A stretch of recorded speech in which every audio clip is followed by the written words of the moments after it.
Being able to consistently reorder replenishables is vital to an Amazon wholesale business. Otherwise, every single month you are searching for entirely new products to buy. You should be adding new products to your existing products. Products you've already purchased in the past if they're still viable to buy. Being able to continuously reorder replenishables is a great way to grow your Amazon business consistently and safely. Now, I say consistently because you can reorder these items monthly. And I say safely because you already have researched and analyzed these products previously. And you have your own historic data, so you know how many to buy and whether they're profitable or not. Hey guys, this is George, a remote Amazon wholesale seller who has sold millions of dollars worth of products in the US. I'm based in Sydney, Australia. And from here, I buy and sell thousands of products monthly without seeing them, touching them, or being anywhere near these products. I operate 100% remotely. In fact, till this day, I have not set foot in the US yet. So welcome to the Remote Seller channel, where we discuss tips and strategies on improving our performance as Amazon wholesale and online arbitrage sellers. If an ASIN was profitable last month, it might also be profitable next month. So now we look at a repeat order. But not only that, we might also find an opportunity to increase the quantity we order, which is awesome because it leads to even more profit. As a bonus, when ordering larger quantities in bulk, sometimes our suppliers might give us a discount, increasing our profit and return on investment. I personally focus on spending most of my capital on buying 1 to 2 months worth of stock, and I reinvest the majority of the profit from these sales back into my business for the next order, so that way my business can continue to grow. That's why putting more focus into reordering replenishables is a great way to build a profitable Amazon business. Today, I'm going to tell you about how I efficiently reorder my best products from my suppliers. It's important to note that doing a bit of hard work upfront can save you a lot of time in the future. So with that said, let's jump right in. What you're looking at here is a dummy Excel that I've created for the purpose of this video only. There are ASINs here, but most of them are actually restricted. Anyway, suppliers list can generally have hundreds or thousands of products. Some might even have tens of thousands of products in them. They usually have an item number, a UPC, some type of description or something like that, and the price, the unit price.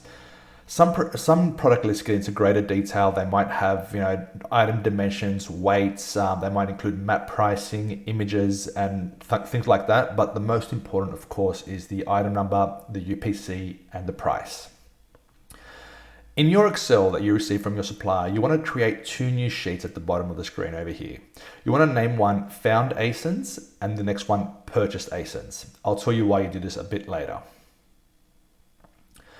Now, the next stage, you would have to match the supplier SKUs to the ASINs on Amazon, okay? So the 2 main ways to do this is by either using scanning tools like Amazon Analyzer or Tactical Arbitrage and all those, or you can actually manually search them one by one. Manually searching is definitely more effective and it will get you better results, but can take way longer and it really sucks when you don't find anything. I suggest you or your VA do both when getting a new list from a supplier. So the next part is to add the good ASINs to your Found ASINs list. Now, after finding some good ASINs through scanning or manually searching, you want to add these to your Found ASINs sheet. You should only be putting good ASINs in this list. The main criteria I use to qualify if an ASIN is good enough for the Found ASINs list is a low BSR for its category and a minimum of $2 profit. I can maybe go as low as $1 profit if it has a very, very high ROI and a very low BSR. When I find a good ASIN, I basically copy the entire row of data from the supplier SKU into the Found ASIN sheet. So let's say, for example, I found this one. I'm going to grab the entire row of data like this. I'm going to copy it, Control C, and then go to the Found ASIN sheet. I'm going to paste it in here.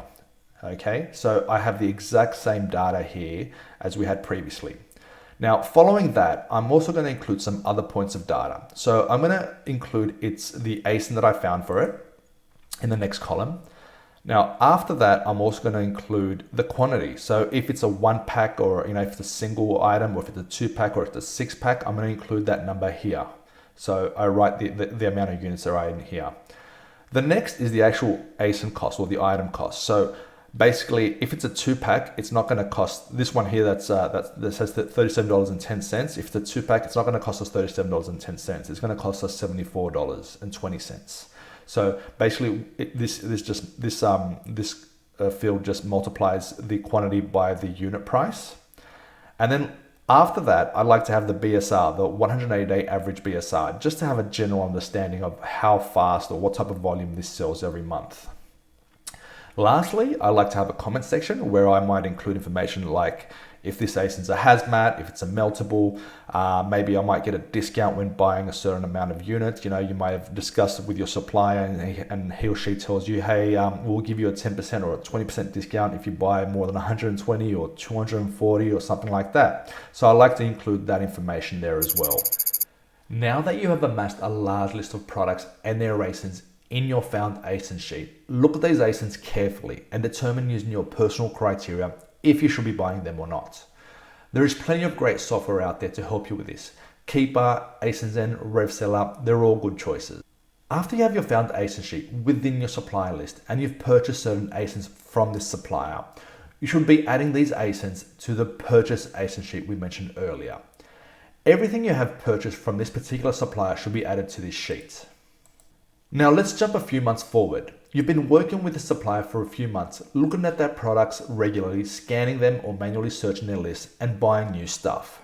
Remember, everything you've purchased and sold has been added to the purchase ASIN sheet in your supplier's Excel. So let's say this month you say, hey, I have $15,000 in my bank account and I need to grow it. What should I buy? Your first focus should be to buy the ASINs you've already bought in the past. You should be tracking these ASINs and have data on them. You should be tracking how many you sold, which month they sold in, their average profit, their average ROI per item. Okay? With all this data, you can use this to make good purchasing decisions.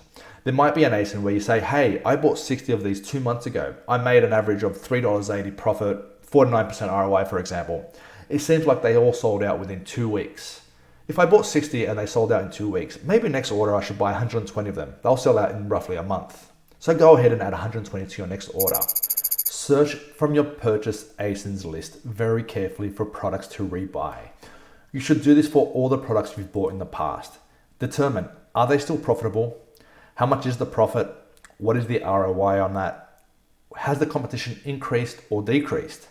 Maybe Amazon's jumped on this. You should stop selling. After you've gone through your list of purchase ASINs, if you still have money left over to spend, now you should probably look over your found ASINs list again.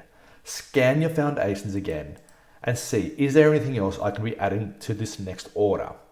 If you still have money left to spend after going through your found ASINs as well, maybe you should scan the entire list again and look for new ASINs to purchase. This is how I grow my Amazon business and take advantage of the replenishable products my suppliers have and easily reorder them. Thanks guys, I'll be posting tips and strategies on this channel which will help Amazon wholesale and online arbitrage sellers grow their business. So if you're interested in seeing more content like this, like and subscribe. See you guys next time.